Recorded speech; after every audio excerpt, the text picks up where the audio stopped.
It's Supernal Magazine radio time, and you're here with Anthony Kilner from Supernal Magazine Australia, and we've got another rip-roaring show for you to listen to today, which will be a lot of fun and something a little bit different to our norm. However, we're going to be introducing one of our new columnists, and that's really exciting because we've got some new blood for 2022, and I got to admit I'm enjoying reading our guests' work. It's just really quite powerful stuff. So my co-host today is Shirley Sienna. We've still got Freya away at the moment. Shirley, how are you? Hi, Anthony. I'm well, thank you. Down here on the peninsula, how are you? Yeah, good. I'm looking forward to a bit of rain. I'm hoping, fingers crossed, that we're going to get a bit of serious rain. We haven't had a lot up here, and I've still got low water tanks, which is crazy. 4 months into the year, and I'm having to sort of bring in water to fill Really? tanks.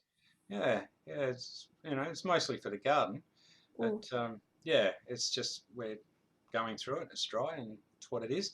I'm enjoying the beautiful weather. Yeah, well, we're coming into winter. It is autumn. I've got to admit, I'm avoiding it. This morning was stunning. Like, it was just beautiful. On our walk, we got onto our walk early this morning, and we could see 4 of the planets that were aligning with the moon. That was walking up the driveway, and this is about just after 6 in the morning, and it was just to be able to turn around and look at it. It's the first time we've had a clear sky to be able to really see the alignment of those planets. Something special. I mean, obviously it's creating different impact around the globe. Creating a bit of a pressure system. Yeah. So which is very good. Beaming in, beaming up. I keep expecting to see a spaceship. I honestly do. Yeah, me too, actually. You keep looking up in the sky. All right, where are you? No, I do. Yeah, and that was part of the series of dreams I had with the flu dreams and all the rest of it that I had all that time intermittently. Mm-hmm. I dreamt about the the things that Elon Musk sent up, those big, when he left that, what's big white thing, rockety things. Yeah. The other thing, the rockety thing with Trump, remember? Oh, I saw that. Vaguely, he's sent a few things up into space these days. But So I'm waiting for the rest now. Well, we'll see what happens. I feel like there's something close. I feel like there's something close by. It does feel they are close by. We're kidding. We can't be the only beings in this universe. Hope not. I hope not. We're in big trouble if there's no more intelligent life forms. Hey, we have, and that's beautifully joined in from our new guest. Our guest today, first time on radio with us. We have Dr. Catherine Fyans. Catherine is our new columnist in Pathways to Conscious Health. Catherine, thank you for joining us. Pleasure. Great to be part of a wonderful team. And I was just saying off air before, I love the way you put your words together. Mm-hmm. They're very well articulated. They're very hard to sub because you are putting so much good information into the wording that we've got to work with. And it really makes my job as the editor hard because I've got to sort of work out, well, I need to take like 25 words out. How? Yeah. Do my we bad. Sorry. Quotes or that? No, it's not good. I'm working on it. I'm very possessive of my words. So I need to relinquish the control. Exactly. I mean, there's an old saying that I learned when I first started getting into publish, that you aim for 100% and you still publish whether you're there or not, because otherwise you procrastinate over the whole thing. And as a book author now, with 5 books under my belt, it's like I know how possessive I get. And, Jane does all the final subbing on my work up to, we go backwards and forwards between the publisher and me, and then Jane and I'll sit there and we'll go through all the final changes and we argue over, she wants me to use this word and I'm going, that's not how I talk. And this has got to be this and that's got to be that. And, eventually we get to something that seems to be pretty good and readable. So sometimes less is more, I guess. Sometimes yes, and sometimes I think it just depends on your topic, and when you've got so much to talk about, that's when it all flows. And I just find over the years when I've been writing it, I get into a mode, almost the information is flowing from spirit world, the universe, straight into my head. And I just sit there and suddenly I've got, 1,500 words banged out. And I'm just thinking, wow, it's only been like half an hour. How does that happen? Because I can't type. Oh, well, I can't type either. Well, I type very fast with 2 fingers. But I have a similar experience. If I get myself out of the way and just let it flow, it's trying to keep up with it. If I'm thinking, oh, I have to write an article about this subject, it's more arduous.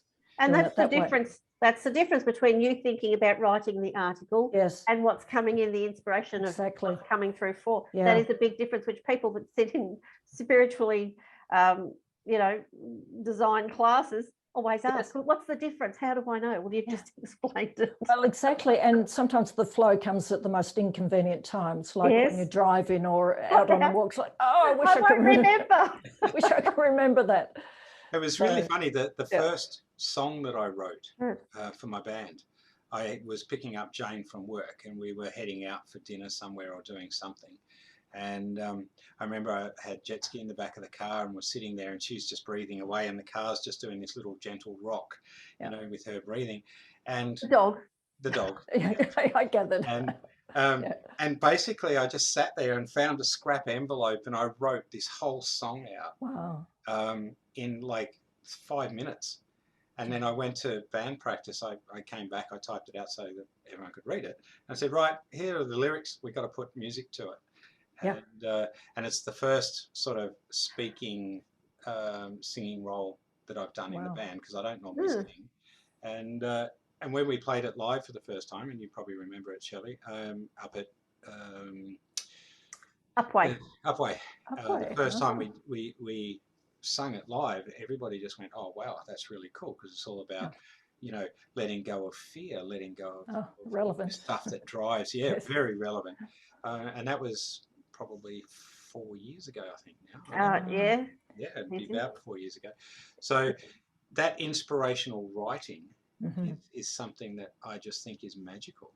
It's similar with painting, actually. I hadn't picked up a paintbrush for a good couple of years. I've been a sporadic painter over this time, and then suddenly it's like you're painting and nothing planned. It just comes from a different space. It doesn't come from my head at all. It actually comes more from my solar plexus, interestingly. But it's like it'll flow or it won't. And if I'm thinking, oh, I have to do this way, or I have to paint a certain thing, it's a whole different experience. Yeah. The solar plexus. Yeah, exactly. So it's your soul speaking, so it's coming out. Good point. That which is in, And it's interesting. The solar plexus is that chakra that allows us to connect to everybody and everything. And so then we can then eventually process. It's our emotional turmoil. There's plenty of that there as well, for sure. But it sort of really does flow in that space, and I think that intuitive form of working, whether it's painting, writing, doing readings, you helping people with the work that you do, and that intuitive thing that just drops in and says, oh, here's a way of looking at it that we hadn't thought about. Well, exactly. And I think my right brain is just kind of doing a happy dance because I've been shoved myself into a left brain format for decades. And suddenly it's like, oh, I want to look in now. Okay, you've had your time. So yes, I'm finding these things are helping me use my brain in a more balanced way than maybe just the intellect. The painting does that. The painting will unblock and allow the flow. So it's coming in to absolutely bring the other brain in to relieve that and bring in that balance and do a bit of a clearing through you as we paint, because it's inspired painting. Through it comes from your soul, from your higher self. Through it comes, unblocks everything ready for your writing. It allows you to write. Painting often opens the flow for the writing. Exactly, and it's almost addictive. Well, that's not the right word actually, but enjoyable. It's like, I should be doing proper work. I shouldn't be spending all this time on my painting. So yes, you say that, yet the painting is inspiring you now to look at things differently. Yes. And so, you know, this came up in the last show, and it'll come up in every other show. Divine timing. And so that you know, in your latest column that you sent through, I was reading about the fact that you were sick, and you were saying that, you know, you ignored the signs, and it just then you got there, and that was Spirit's way, or your sickness way of coming through to say stop, and that's what you've got to do in finding your painting. And I've seen a few of them online, and I think they're absolutely amazing. The fact is, your body, spirit world, everything's saying, no, step back here, take a bit of time out to do this, and that's going to re-energize you and reconnect you. And you said it yourself, find the balance between left and right. Exactly. And mind and heart, left and right brain. Because as a society, generally speaking, we're very out of balance. And I think part of the learning of this whole experience we're going through is to find that balance, is to come back to maybe a more heart-aligned centre. That's the potential anyway. Yeah, no, I love it. And that's, I think, spot on. So in saying that, you should probably give people a bit of an overview of who you are, because you've come out of mainstream sort of medical. Yes. And you're changing and adapting your whole life around the fact that you've left that. You're still a qualified doctor, even though you're not practicing. But tell people, who is Catherine? Where does Catherine come from? Well, I laugh because I have no idea at the moment. And this is what I'm doing. You know, I've done a fair amount of looking inwards over since I was unwell. And that started that process, which was oh so necessary and still is. And it's letting go. Part of the process I'm going through and letting go of a 40-year career is letting go of that identity, even though I was not completely identified with it. But it's letting go of that and really discovering another side of me. And as we just mentioned, through the writing and the painting, that's been a delightful process in which to do that. So I'm still working out who I am, and I'm still working out what I'm going to do when I grow up. So, so at this non-tender age, that's a bit embarrassing to even admit, but it's almost like the slate has been wiped clean in so many ways that I really have to discover who I am, and so to go forward in my life. So that's a very rambling answer to, I really don't know who I am at the moment. That's a true answer. Well, it is exactly where I'm at the moment. Then, I was going to say, what inspired you to a career as a medical doctor? Well, look, when I look back, probably for a lot of the wrong reasons, to be quite honest. I enjoyed the academic side of school. So I really wanted the challenge. And I remember the two thoughts were, well, I can, cliche though it is, I can help people and I can travel. I don't know why I put travel in there, interestingly. And I have done some work overseas, but they were the two things at that tender age. I can help people and I can travel. So, but I'm sure some of the choices were to get that approval from society, my family, to kind of,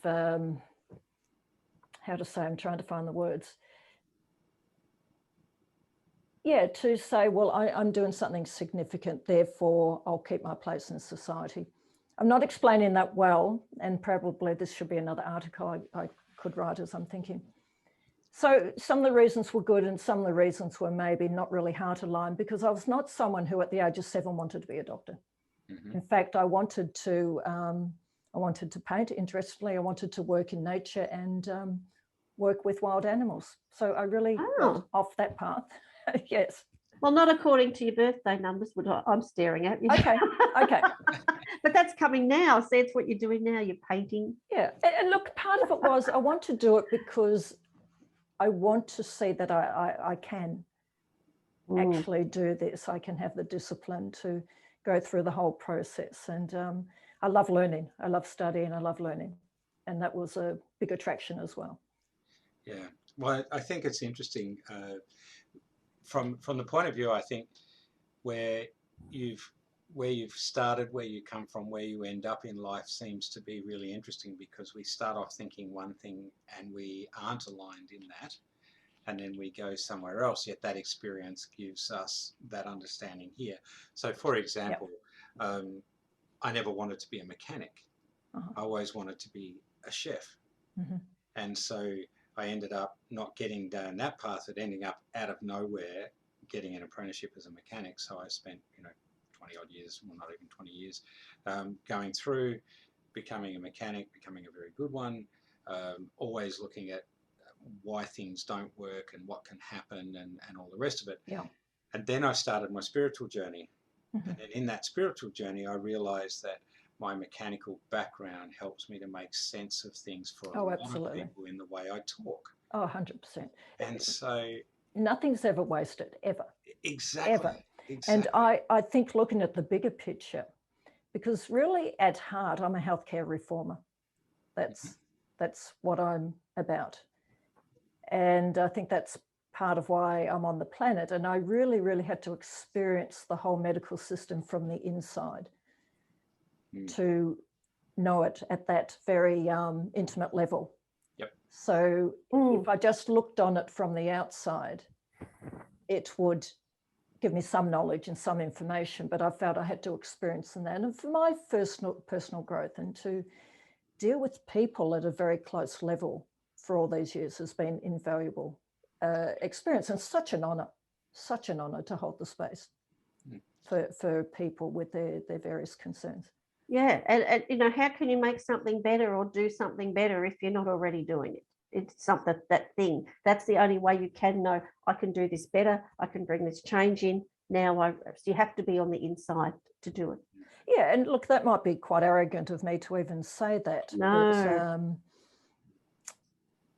But, I'm interested in positive evolution of healthcare systems, let's put it that way. Yes. Yeah. And that's, thank heaven. I don't see that as arrogant at all. What I see that is, you followed a path not knowing that it was your true path, and understanding that the only way you could make real change is to go through it in the first place. Yes, exactly. Because there are lots of people that are within the outside system. the medical fraternity or the medical group where you're actually on the ground doing the work, and because they've studied this and they've studied that, think that it's okay to tell you guys what you have to do, without any real understanding of what it's like on the ground. Yes. Yes, exactly. And so what you're saying, I don't consider it to be arrogant at all. I consider it, you've done the work, you've been on the ground, and you're honest about it, and that's just the way you've got to say it, because not everyone can do that. And I think it's also given me a lot of compassion for my colleagues, to be honest, because I've done the hard yards. I know what it's like from that side. And the healthcare system gets a bad rap, and probably from people like myself, but there's another side to it.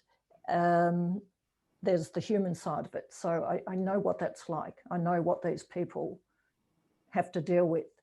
Yeah. So it's good to have that experience. Yeah, I think so. Yeah. It's funny, as we've gotten older, speaking for myself personally, not for you. Definitely, I'm in there.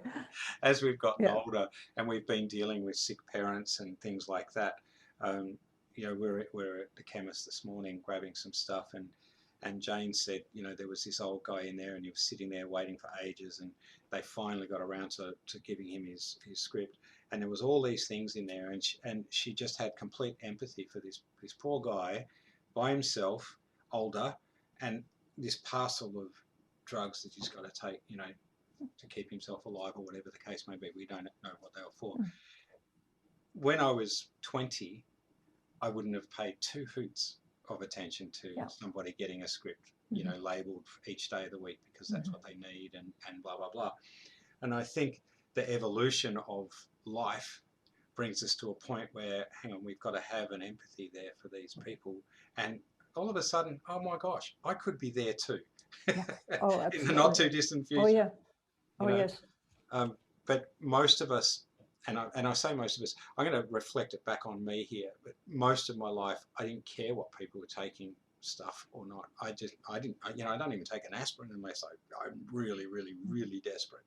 And it's not making a judgment on anyone else. What I'm getting at is, if you're not in that space, if you're not dealing with sick parents, if you're not dealing with sick kids and all the stuff that's got to go on, and that's my opinion of it. You're living it and have lived it daily for that life.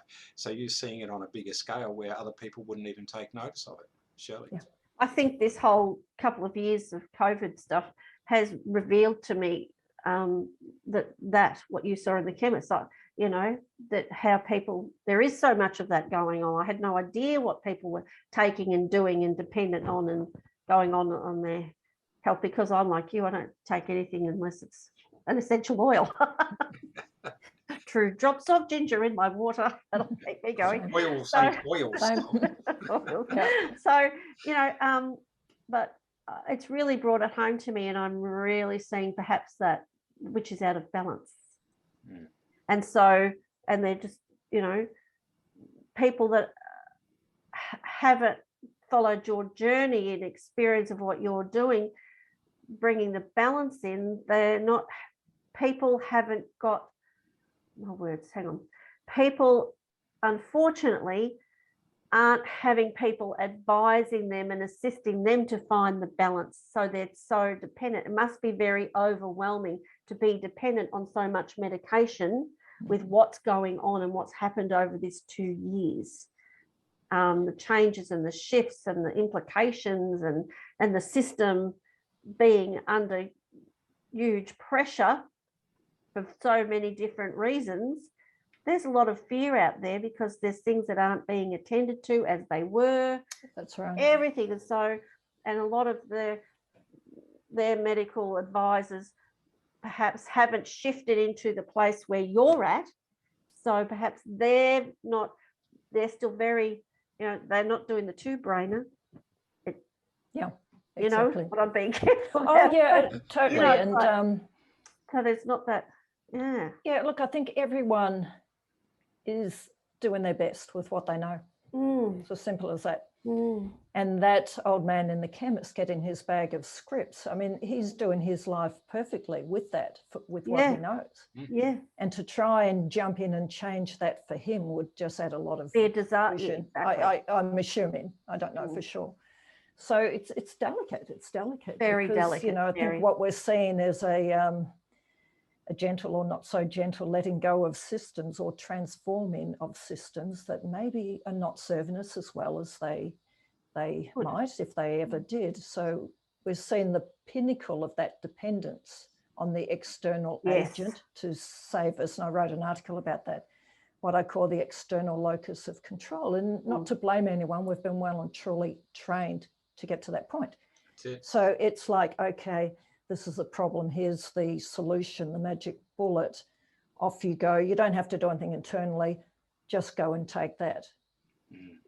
I guess everything has its place, but the pendulum has swung so far to one side, it is markedly out of balance. Yeah. I think that's a really valid point. And one of the things that, with that story in particular and the other stories you've written, is you're not there to apportion a blame to anybody. No. They're making it clear these are your thoughts of the process.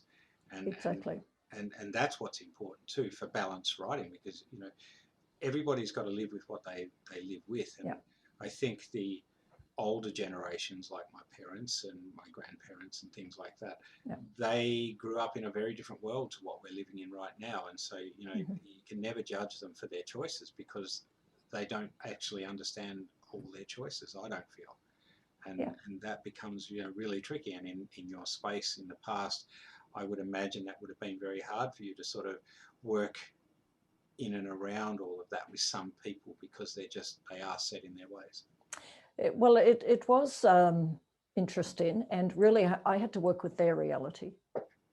And I could plant little seeds, of course, but I'd have to tune into the reality. I'm not saying I did that perfectly, but I certainly had a lot of experience in trying. So I had to tune into their reality. So if they were clearly in this reality, I'm not going to confuse them by bringing stuff in that's just going to confuse them.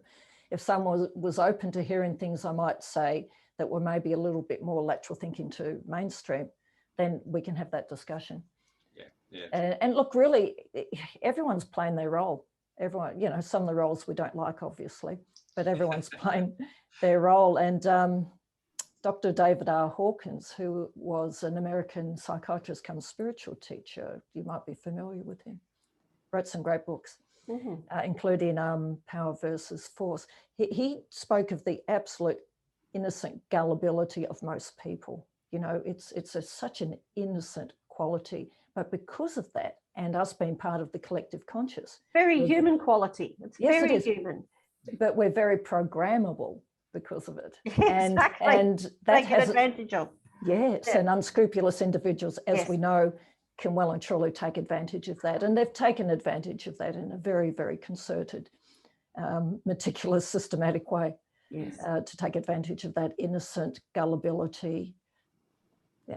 And when you Anthony, you said before about, you know, parents and grandparents and the choices, perhaps it's more the lack of availability of choice. Yeah, that's what I was referring to. The choices they weren't there. Weren't there right. for them. And so we're very blessed. It's really hard. And that's what I was meaning by that. Absolutely.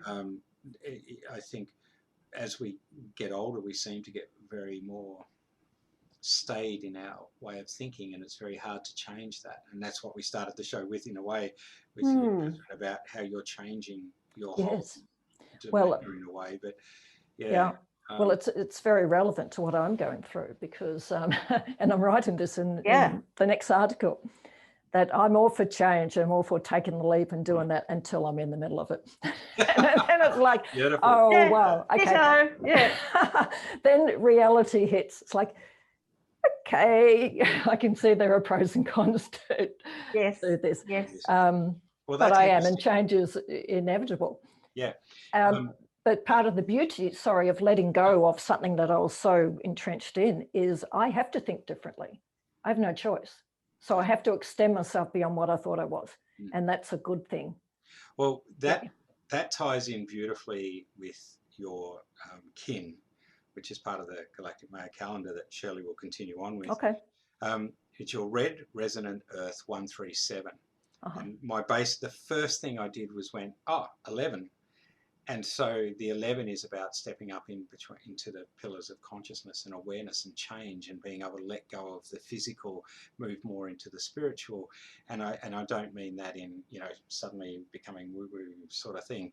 It's about looking at a different space. So you're literally not walking off the cliff, you're walking into something you know, yet you're walking into a whole new awareness of it, and you've got to climb those steps and go through it, and that's what you're doing right now. So I thought that was very relevant. Yeah, absolutely. The interesting thing is it comes with a saying that says, I channel in order to evolve, inspiring synchronicity, I seal the matrix of navigation with the resonant tone of attunement. I am guided by the power of universal water. And it's where I sort of see that as, and Shirley's going to explain that in which is the healer. The healer, exactly. The intuitive healer, the healer that comes from the power of universal water. Everything's connected. So it's really important. The other interesting little aspect, and you know, this is just because I'm looking at it, not Shirley, she would have said it. You were born under the wave spell of 11, blue monkey, magic, play and illusion. Blue monkey. So there's your other 11, there's your blue monkey. Now I'm a blue monkey, electric blue monkey, and so my role is to sort of challenge people on who they are, what they are, how they are, and to get the best out of them. And that's all part of what I do. And as we've discussed previously, you know, when you came on board with us, I was absolutely stoked because we get some really fresh, different views on all of this. But what's more important is I've seen you learning how to work within the space of a column. And so that's the challenge I presented. So, you know, from my point of view, without even knowing what the numbers were, whether we're connected in that space, that's what the blue monkey does. And Shirley will elaborate on that, I'm sure.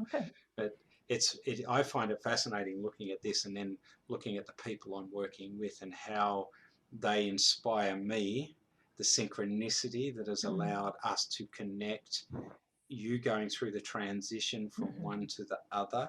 Yeah. Red Earth is the synchronist. Exactly. Yeah. So the synchronicity in herself allows it all to come together. Comes together, Okay. yeah. Mm. So if you want to take that off a little bit further. No, I'm just adding in. You're doing very well. Oh, thank you. So yeah, so there's that's important, because in this big cosmism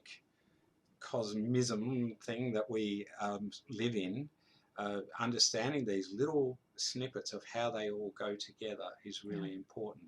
And so I find that the people that I connect with that are meaningful for my learning, as well as their own other people, that somehow that blue monkey number comes up into it. And so Shirley's and my number, for example, create cosmic mirror, and I can like Luna Park, let me tell you. Oh, if I'm experiencing something here, right, I'll just pick up the phone and I'll go, "Hi, it's me. Are you experiencing this at the moment?" She'll go, Yes. "Oh, wow, what do you mean?" That's fascinating stuff. It is.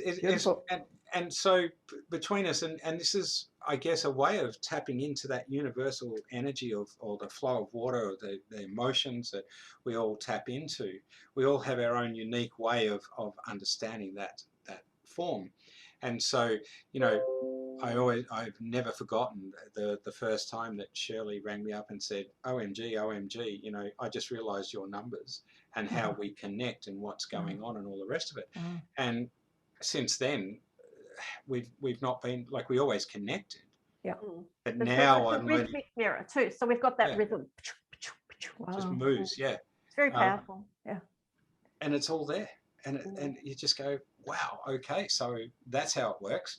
It's so rich, because most people are just working at that ego level. Well, I shouldn't say that. But well, no, but it is. It's the human ego. Ego is a word that has so many meanings, doesn't it? Yes, so it 100%. And you're right when you're right it that way. You're right, but for lack of a better word, but there's this richness of all these interconnections and synchronicities and fascinating stuff going maybe below the surface. Most of it's below the surface. Yeah, it is, and to dig a little deeper, and you know. So as Anthony, I think you've described quite well her kin, Catherine's kin. And if it all tallies, because your life path numerically in your numerology is also 11.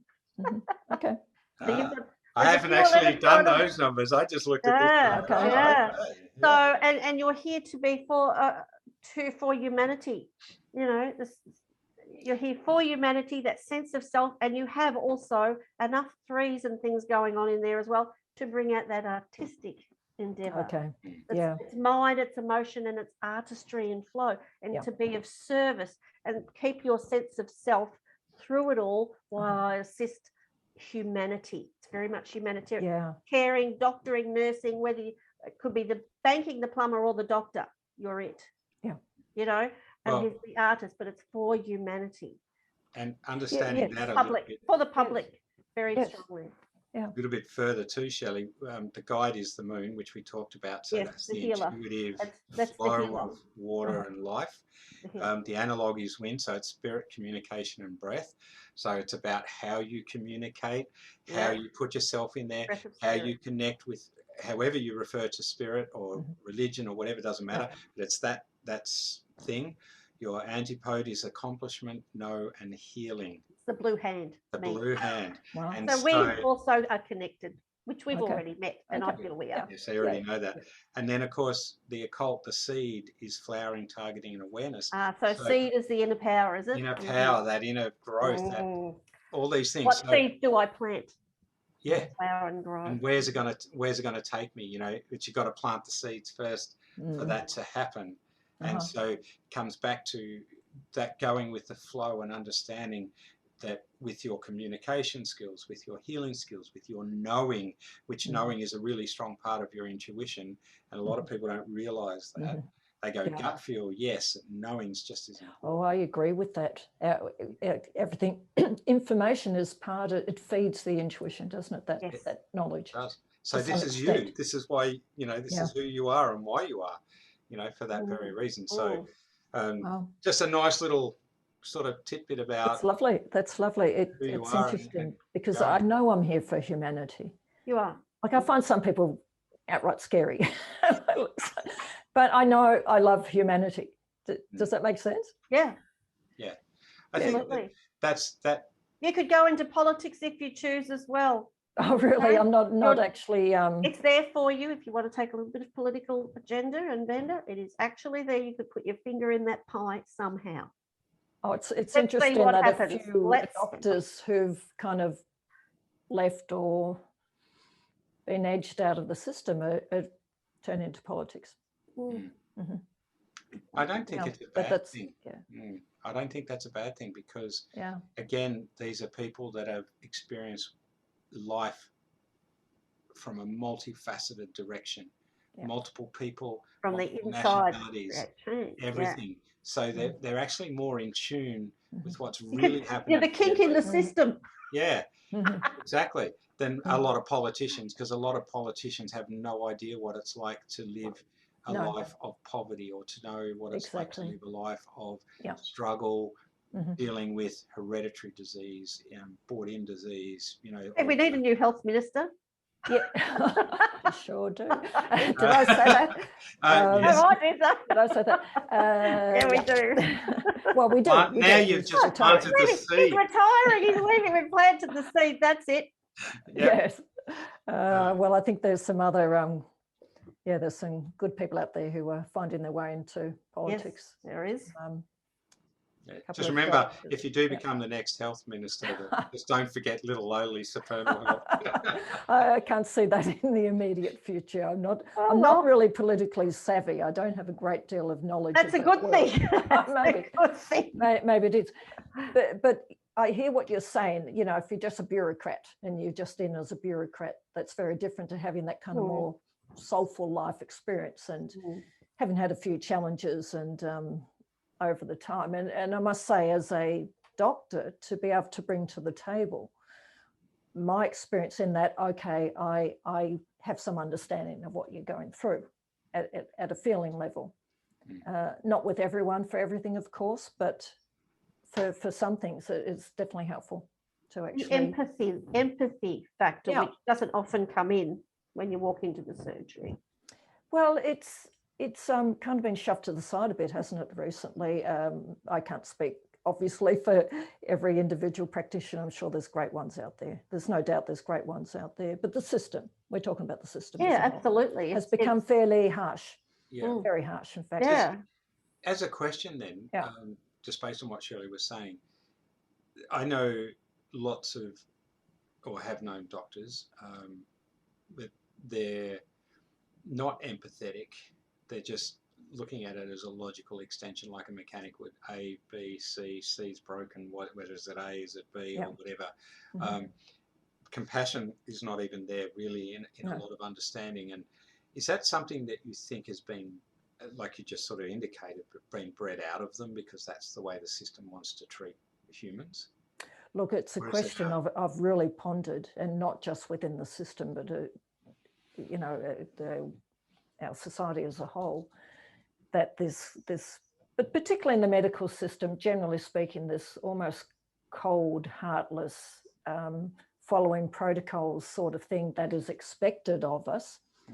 And, we know that a number of practitioners are refusing to see people because of certain decisions they make. And that would have been unheard of, in medicine a little while ago, not long ago, to refuse anyone treatment because of some of their choices. I would have been pulled through the coals if I'd done that. But now it's okay. So I think it's probably multifactorial. The healthcare system will reflect the society in which it's immersed. So it's never separate. It's not just, the healthcare system. It's like health's not separate from life.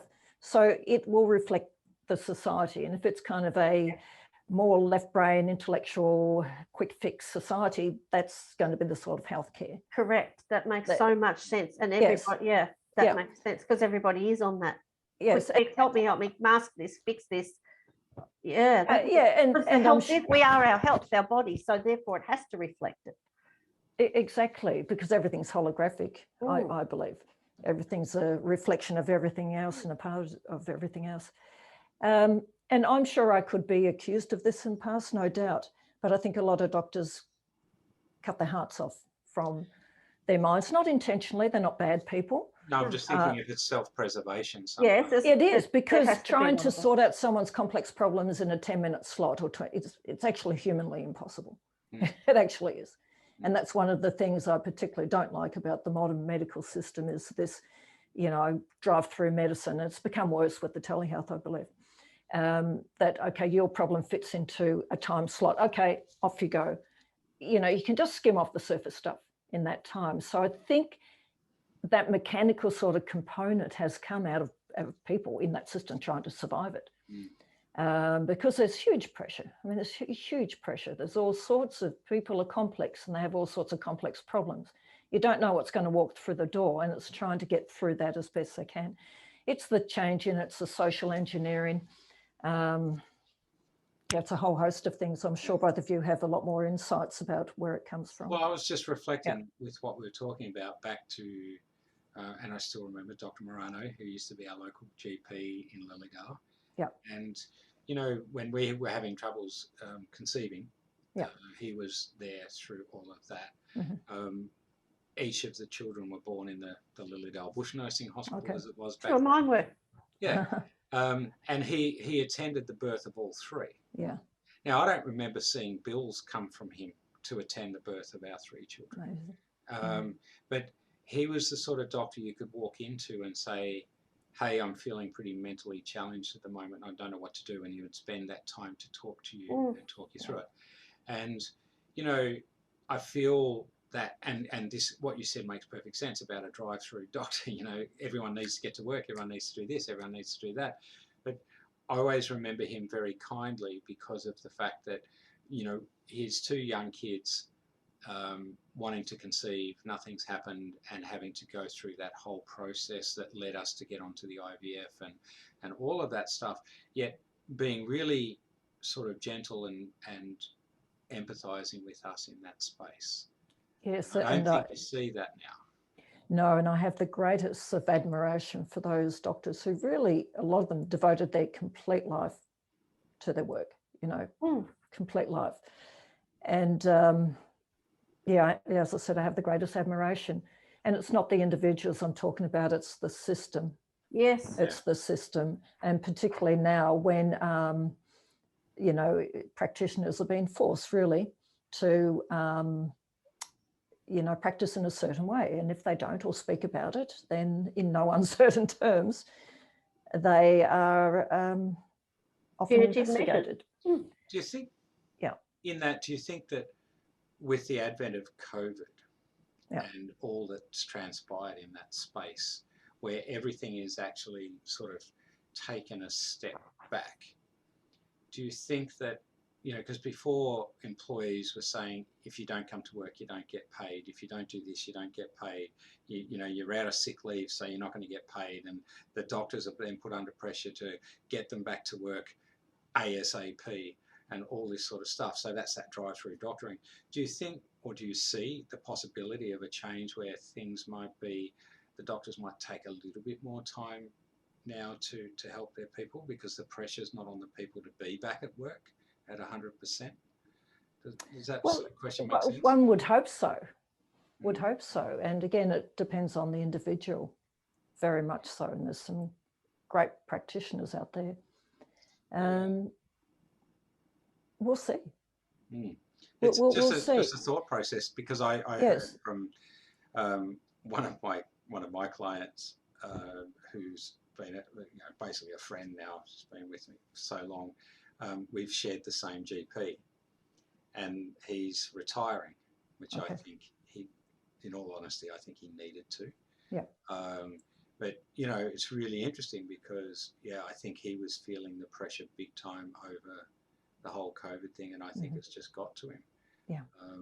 But, you know, and so now we're sort of got to find another local GP or whatever, and how that's going to work, because I don't want us to subscribe to that one way of thinking anyway. So Yeah. the holistic approach is what I'm looking for.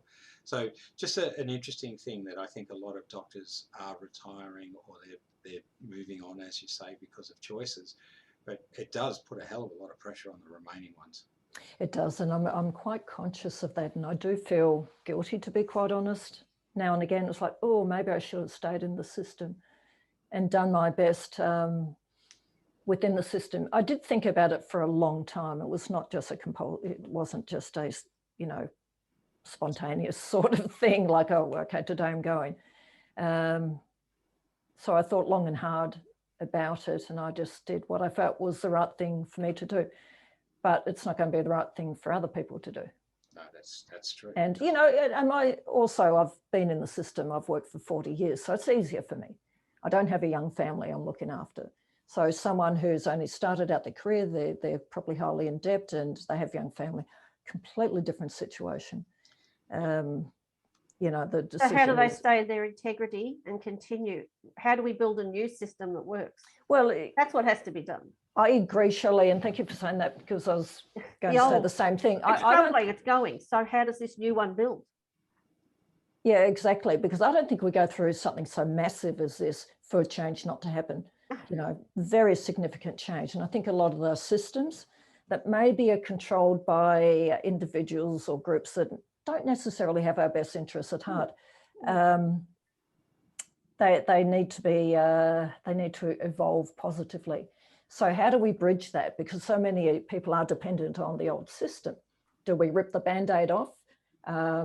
Or do we do it in some sort of compassionate way? And how long does that take? I really don't know, to be honest. It's something I'm thinking about, because I would, not from within the system, obviously, because I'm not in the system now, but I would love to be part of that. And I think a big part of it over time is going to be teaching people how to look after themselves rather than being dependent upon. Healthy self, heal thyself. Yeah. Yes. Have to be responsible. But we've got the mindsets, like you said, sitting in the chemist with 10 bags full is ingrained. It's ingrained. And my interest is mind body medicine, or what I prefer to call conscious health. So I'm all for the power of our mind, our consciousness to assist us. Absolutely. Because these things work together. Now, that's a big leap to go from the old system. And a lot of people tell me, oh, we're not ready for that. We're not ready for that. Maybe in, so many thousands of years we'll be.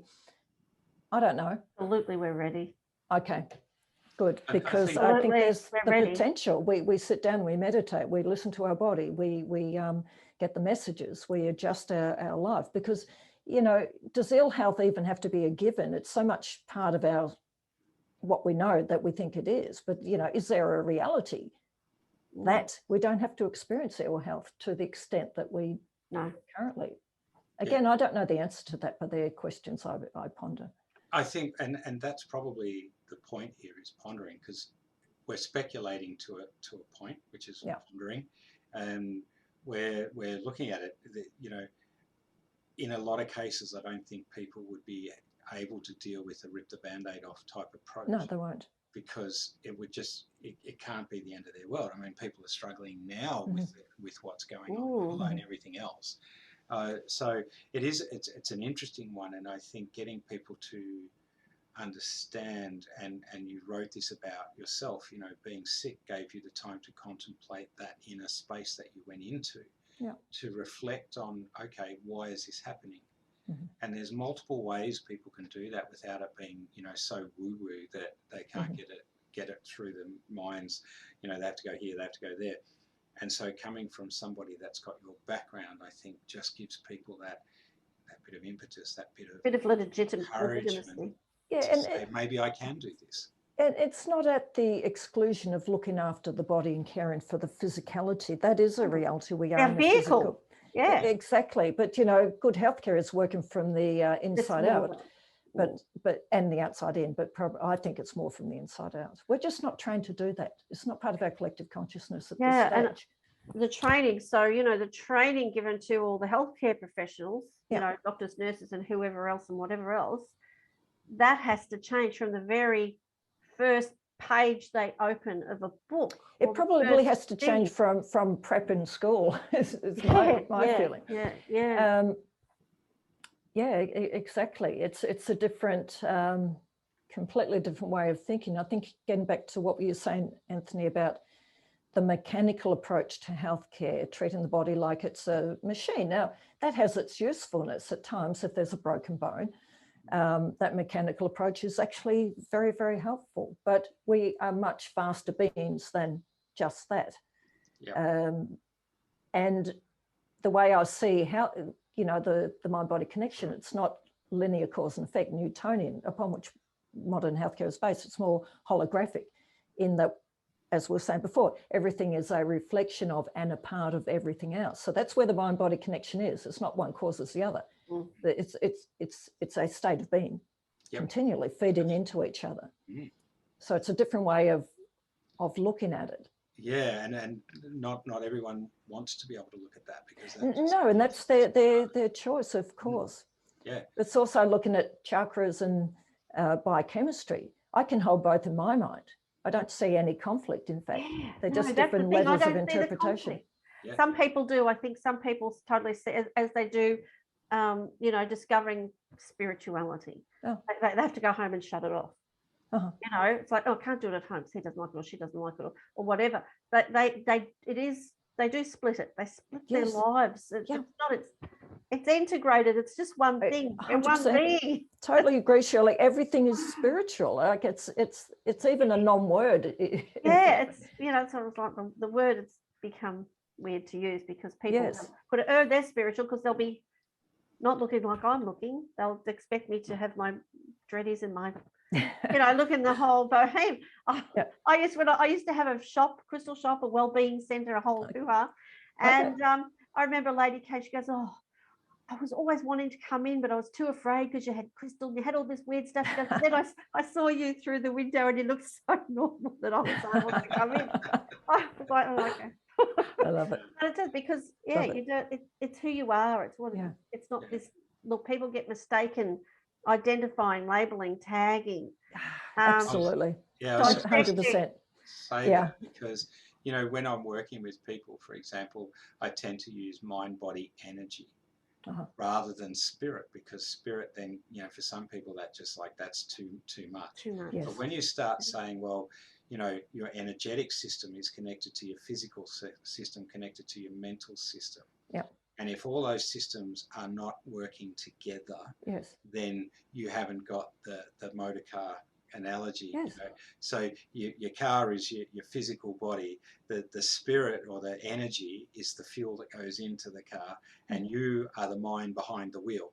So you sort of break it down for people in that space, and they can accept it far easier than if you go, oh, well, this is a spiritual thing, and it's this and it's that. And I think in a lot of ways, getting people to look at it that way might be just the start of the shift.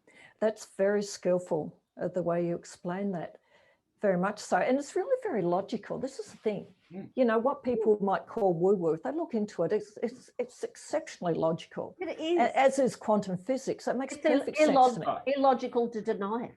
Yes, exactly. It's just how we've been trained and what our collective and individual beliefs are to say, oh, that's rubbish. Now, you do hear that in the medical field a lot, oh, we'll just throw that out. We'll laugh at that. We'll reject it because it's natural or whatever. And it's like, well, just maybe think a little bit more laterally around that rather than just rejecting it outright. Yeah.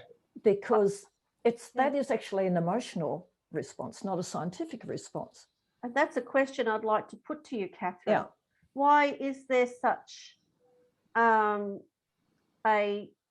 negation of natural therapies? Why are they called alternative when that's the first and natural, and modern medicine is really the alternative? And why is there such a negation? Why is there such a fear and such a nonsense thing? And I agree. Why is that there? Well, I think it's been systematic. I think we've been systematically, maybe I'm a bit cynical or even, but I think it's actually been systematically planned because if you look back into the history, into the Flexner report, there was a very marked change in how healthcare was taught in medical colleges. So yeah, I mentioned in my recent article, actually, or a recent article. Yeah, so about the last one. Yeah, so about 100 years ago in the early 1900s, an educational theorist, Abraham Flexner, wrote I think it was something like the medical education for American and Canadian colleges at the behest of John Rockefeller and Andrew Carnegie. Note the names. Mm-hmm. That's where it started in modern times. It goes back to Descartes, of course, where the mind-body split started. But back then, and then from there was a systematic monetizing of healthcare. That's where the burgeoning scientific research started, and really a denigration of anything natural, of the natural world. And I think that's part of our moving towards a more mechanical AI, extraordinarily left brain, shut up from the heart sort of approach. And I think we've reached a pinnacle of that now. And a lot of us are seeing it. And I'm seeing things I maybe didn't see so much, even though I've thought differently about healthcare for a long time, maybe 30 years ago. I don't know if I've answered your question, but it's, and I do talk about this in one of my presentations. I go into it in a bit more detail. Yes, so it's been programmed in, really. It's all about and the thing is, honey and the thing is, no one owns healthcare. Like, how can no one owns anyone else's health? But these organisations, they act as though they do, but they don't. And why is, say, Western medicine better than a shamanic healing therapy? They might be better at different things, for sure. But they all have their value. And the way I see the future of healthcare is that these different disciplines work together in harmony and mutual learning and respect. And it's like, well, you're good at that, we're good at this. Complementary. Yes, but in a truly integrated way, but without diluting their own individual disciplines, and a mutual respect for these other systems, because we've lost that respect. I think that's totally it. I mean, and again, I'll bring it back just to my own experience, because obviously I'm not a doctor and I don't diagnose or don't do any of that. But what I have found over the years when I'm working on people, for example, doing energy work, where they've had surgery, their aura and their auric field generated by their energy, the chakras, has been cut and it's not healed properly. And so, you do the work to repair the wound from the energetic side, to help the physicality of that. Yes. And so, this is why I think I would never set somebody's bone if they had a broken bone, for example. Yeah. But I could certainly help with the energetic healing for the body to self-heal itself. And that would be complementary to what the doctor would do to set the bone. Absolutely. And I think we have no doubt that a very good surgeon who has the right energy and the intention is probably going to have better outcomes for his patient with that intention and that energy behind what he mechanically might do. Yeah. He or she, I might say. No, that's it. And it's such an important thing to get this balance right. I mean, in when they started killing off all the witches back in the early centuries, and trying to get rid of all the pagans, and I think I remember. Yeah, I think I've been there myself, actually. I think I've been there. But the understanding was that the church was trying to stamp out all the organic healing that these women and men did, because witches is such a loosely based wrong term for someone that appreciated the earth and learnt remedies from the earth to heal people. And that's what they were. And of course, we're talking about a system that has come from that, from all that destruction and the loss of lives and the loss of holy places and all the rest of it. Yeah. And so, there's so much between this whole East and Western thing that's been stamped through and created what we're in now. So let's hope that what's happening now is the catalyst for big change back towards more balance. Exactly. And there are a few modern day witch hunts going on, maybe in less dramatic terms currently, that's for sure. That's definitely. Yeah, I agree with you in that respect. That reminds me, like what Catherine said about these companies and the organisations, they think they own it. Nobody owns our healthcare, but they think they do. They act like they do. That's right. And you know, we give the power to those who we think have power over us. Exactly. And so that's what happened with the pagan. They couldn't stop the pagans worshipping at their spots, so they built the churches on top of them. Yes. So that's exactly the same thing happening. Yes, similar in South America with the conquistadors. Yes. And I think a lot of the natural healers would hide in full view, as I said. They'd hide in full view. So despite what was going on around, and we're doing this in our society, they would still do their thing somehow. And so much has sort of gone, say, underground, for want of a better term, but it's still out there in the open. Yes. And I think it's just a matter of finding the right person to guide you in that space, to how both can work. And so, you know, again, I see there's a role for everybody in that space. And so, you know, if you as the holistic sort of doctor and the approach you're taking to things and how you have taken it, you know, my GP before COVID was actually one of these people who would say, now, I know you like meditation and I know you're going through a lot of stress at the moment. What about you make sure you meditate every day and get some stuff happening in that space to try and help you to get through this period of time? And in that sense, if he then sort of recommended, say, he said, look, I know 3 or 4 people, you have a talk to them, see which one aligns with you, they can help you with your meditation, I will help you with this aspect. Yeah, perfect. And he was really good like that. Yes.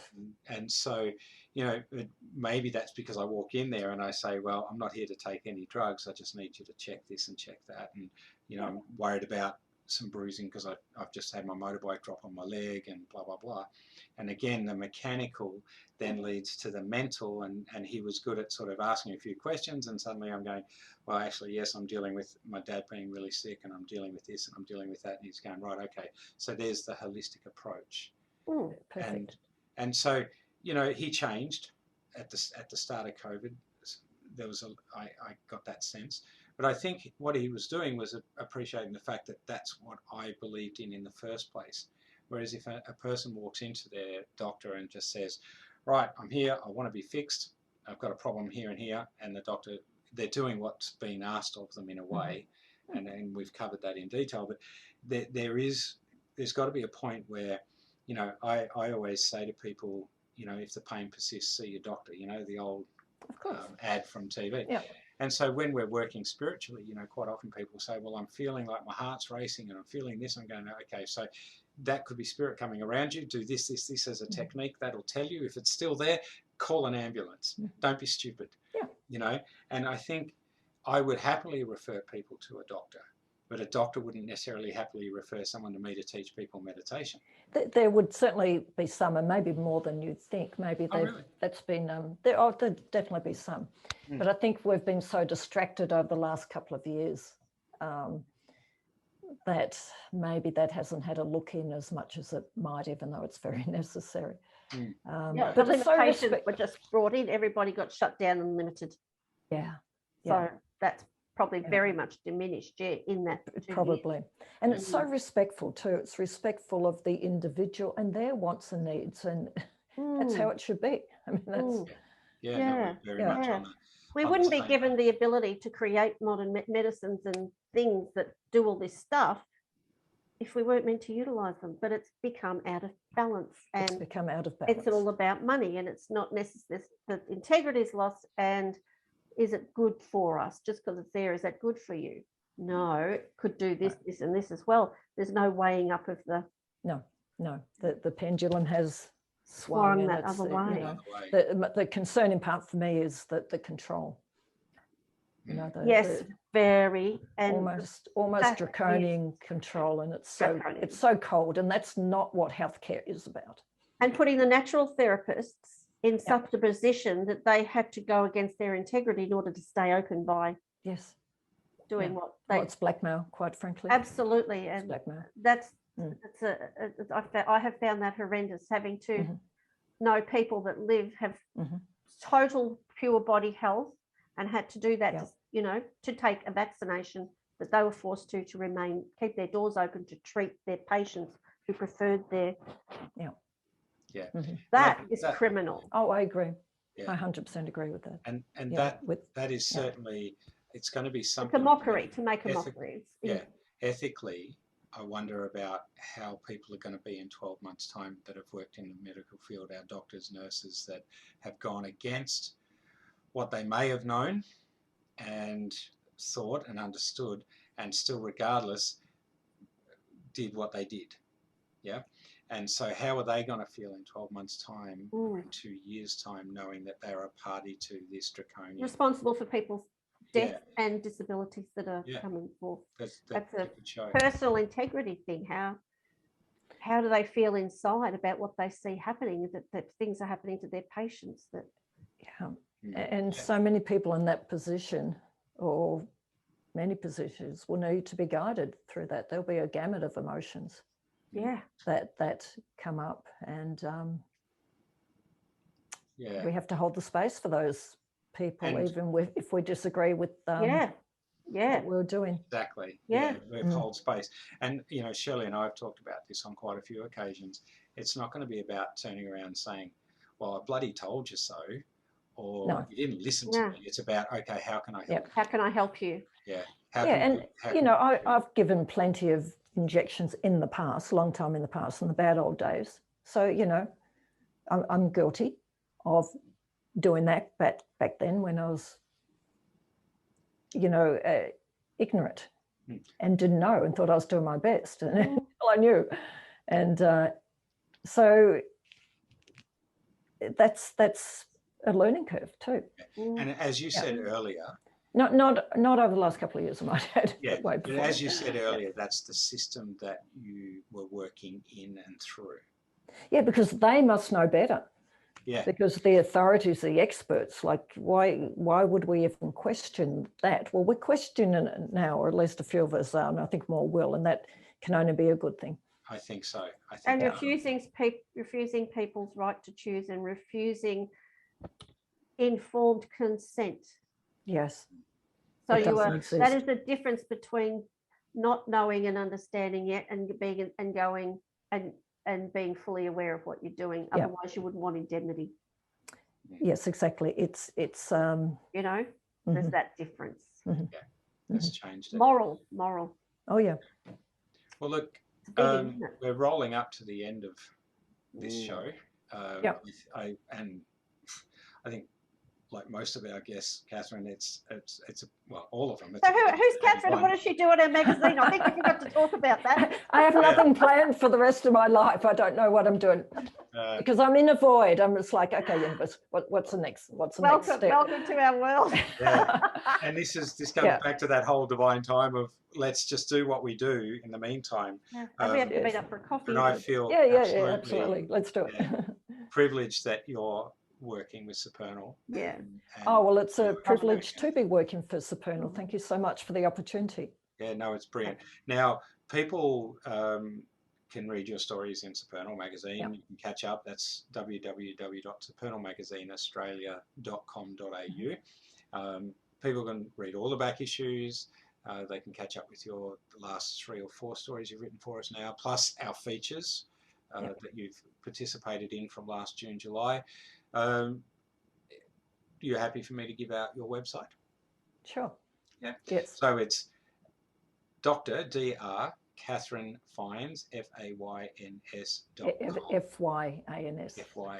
Oh, well, at least it's spelled correctly there. I'm looking at it on the screen. It's a tricky one. Fyans. Yeah. And but look, I'll put the link on the podcast page when the podcast goes up, and make sure people can contact you if they need to. Sure. I've got a new website under construction, which is Pathways to Conscious Health, but it's not. Well, I was going to mention that too, you know, Yeah. Pathways to Conscious Health and what you're doing and approaching it, and the sort of TRTP practitioner, which is all about trauma. Yes, I've recently certified in that trauma So therapy. I think there's a lot we can get you back and talk about that, because it was, you know, what we think we're going to talk about and how it ends up can quite often just it's been perfect. It's fine. So we'll definitely get you back for another chat, I think. But in the meantime, thank you very much for joining us. My pleasure. Great having a chat and catch up for a coffee. And I will work on the word count. Should come down. I'll work on the word count. You should come down, Anne. You should take a ride down and catch us for coffee. Well, I've got some filters for your machine on the way, so you have? can do that. Yeah, they've been ordered, so so that's all great. Don't we love just, you know, we're doing a podcast and we're talking about our own personal stuff. But anyway, for Supernal listeners out there, www.supernalmagazineaustralia.com.au. Everything is free. We survive on donations, so please, if you feel you're going to say donuts. Keep the magazine afloat and cover the costs, then make a donation from the website. It's very easy. Also, drn1.com. DRN1 is the radio station that supports Supernal, helps us with our podcast, helps us with the radio show, and soon to be little video snippets for our interviews as well. So a lot going on with Russell and the team, so please support them. And in the meantime, have a Supernal week. And thank you, Shirley, and thank you again, Catherine. And thank you for the great work that you're both doing for humanity. It's amazing. We're trying. Get on my broomstick and trouble about the fun. Pretty good, Will. Well, you know, my broomstick had a blowout and burnt the tail end off, so I'm just running around with a stick now. But anyway, no, you're welcome and appreciate the happy to support what you're doing, what you're bringing, Catherine. Absolutely. Yeah, it'll be exciting when I work it out. It's very important. I know, it's all coming. That's divine time. So have a Supernal week, everyone. We'll catch you soon. Ciao. Thank you. Bye.